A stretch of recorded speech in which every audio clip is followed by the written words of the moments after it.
This is the Dive Into Discovery podcast, where curiosity meets insight, and every conversation uncovers a new layer of understanding.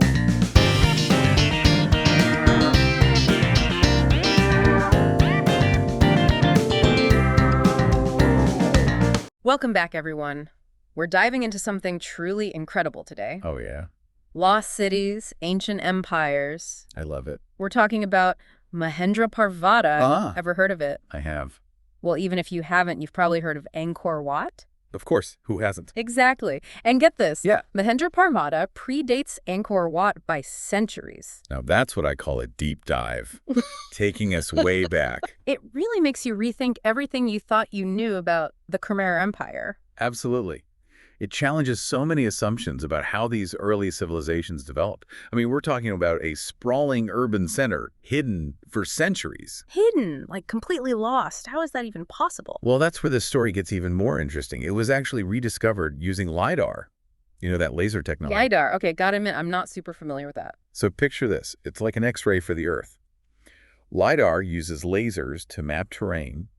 And the amazing thing is, it can see through dense jungle.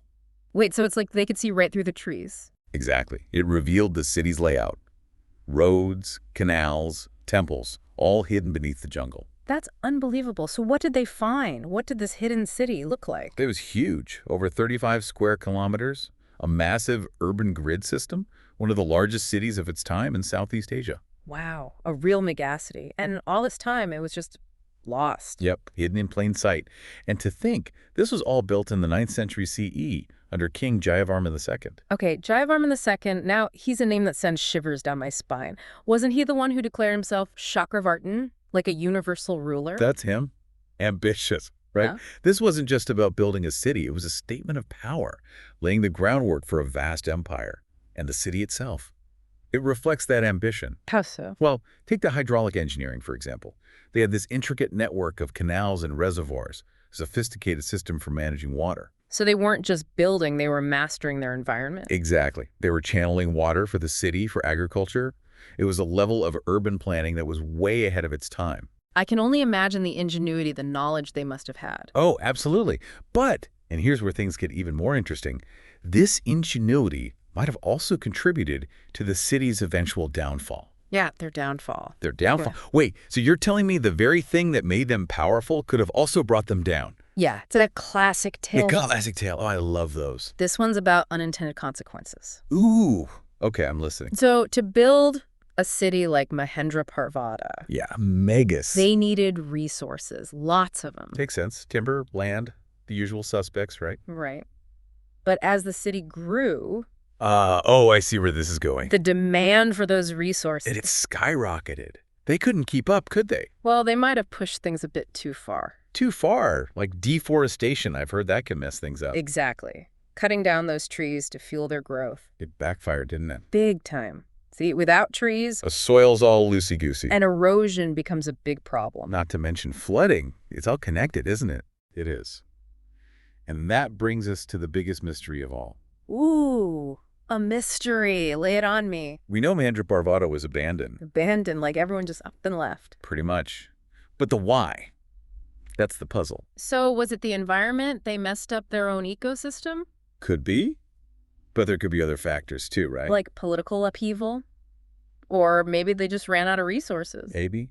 Or a combination of things. History's messy like that, isn't it? Full of twists and turns. Definitely. And to get to the bottom of it. We gotta look at the clues, like those temples you mentioned. Exactly. Those temples are more than just buildings. They're like windows into the past. Think about it. Dozens of shrines and temples, big and small, all over the city. Sounds like religion was a pretty big deal for them, huh? Oh, definitely. And remember King Jayavarman, declaring himself a universal ruler. The guy had a flair for the dramatic, that's for sure. He was all about legitimizing his power. And religion was the perfect tool for that, wasn't it? Exactly. And you see it reflected in the temples. Dedicated to specific gods. Many of them, yeah. Especially Shiva. Shiva, huh? God of destruction and creation. Powerful stuff. Definitely. And get this, the main temple complex. Ooh, this is getting good. It's located on Phunam Kulen. Phnom Kulen. Doesn't ring a bell. It's a mountain, a Yeah. sacred mountain overlooking the city. So they built their city at the foot of a sacred mountain. Yep. Imagine that, a sprawling city nestled at the base of this sacred peak. Oh, wow. That must have been a sight to behold. Talk about a powerful image. Absolutely. It shows their deep connection to nature. And to the spiritual realm, right? Right. They weren't just building a city, they were creating a sacred space. A city intertwined with the divine. Exactly. But as we've seen, Even sacred spaces can be fragile. that's the lesson, isn't it?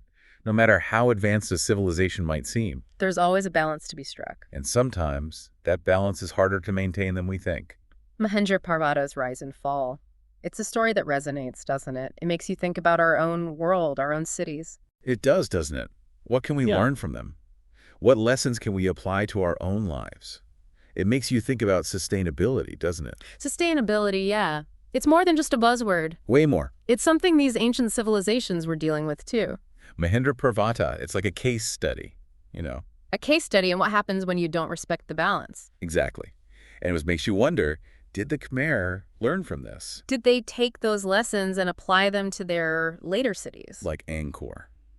Yeah, that's the big question. It's like, were they thinking, okay, we messed up with Mahendraparvata? Right. Let's not repeat that mistake. Let's build Angkor differently. Exactly. And if they did, what can we learn from that? It's like Mahendraparvata is a time capsule, right? Full of wisdom Ancient wisdom that we can use today. to build better, more sustainable cities. For sure. And speaking of connections, there's another fascinating aspect to Mahendraparvata. Ooh. Is there more? Definitely. This city, it was connected to a vast network, a global network. You're not talking about The Silk Road. the Silk Road. Wait, the Silk Road reached all the way to the jungles of Cambodia. It did. Mahendraparvata was a node on that incredible network. So this wasn't just a religious and political center. It was a bustling trade hub. Exactly. A crossroads of cultures, goods, ideas. What were they trading? Spices? Textiles? Ideas? Religions? It boggles the mind. We're still piecing it all Like together. a giant jigsaw puzzle. With each new discovery, the picture becomes clearer. So what have they found so far? Any cool artifacts? Oh, tons. Pottery fragments, tools, even remnants of food. Food. Like what did they eat? Well, the analysis is ongoing, but it gives us clues about their diet, their daily life. It's like getting a glimpse into their kitchens, their workshops, their homes. Exactly. We're learning more about their social structures, their beliefs, their entire world. It's incredible. And to think we've only just begun to explore this city. Right. Mahendraparvata is vast, and who knows what else lies hidden beneath those trees. What other secrets are waiting to be uncovered? It's a reminder that history is never truly lost. It's just waiting to be found. And Mahendraparvata. It's a prime example of that. It's a story of innovation, ambition, Of the delicate balance between humans and nature. and the enduring power of discovery. It's a story that challenges us. To rethink what we thought we knew about the past. And to keep exploring. Because who knows what other lost cities, what other forgotten stories are out there just waiting to be told. Exactly. So keep those imaginations fired up and keep exploring the world around you, because you never know what incredible discoveries might be waiting just around the corner. And on that note, we wrap up our deep dive into Mahendraparvata. What did you think of this week's episode? We'd love to hear your thoughts in the comments. Don't forget to join us next time as we dive even deeper. And as always, stay curious, because you never know what discoveries are just around the corner.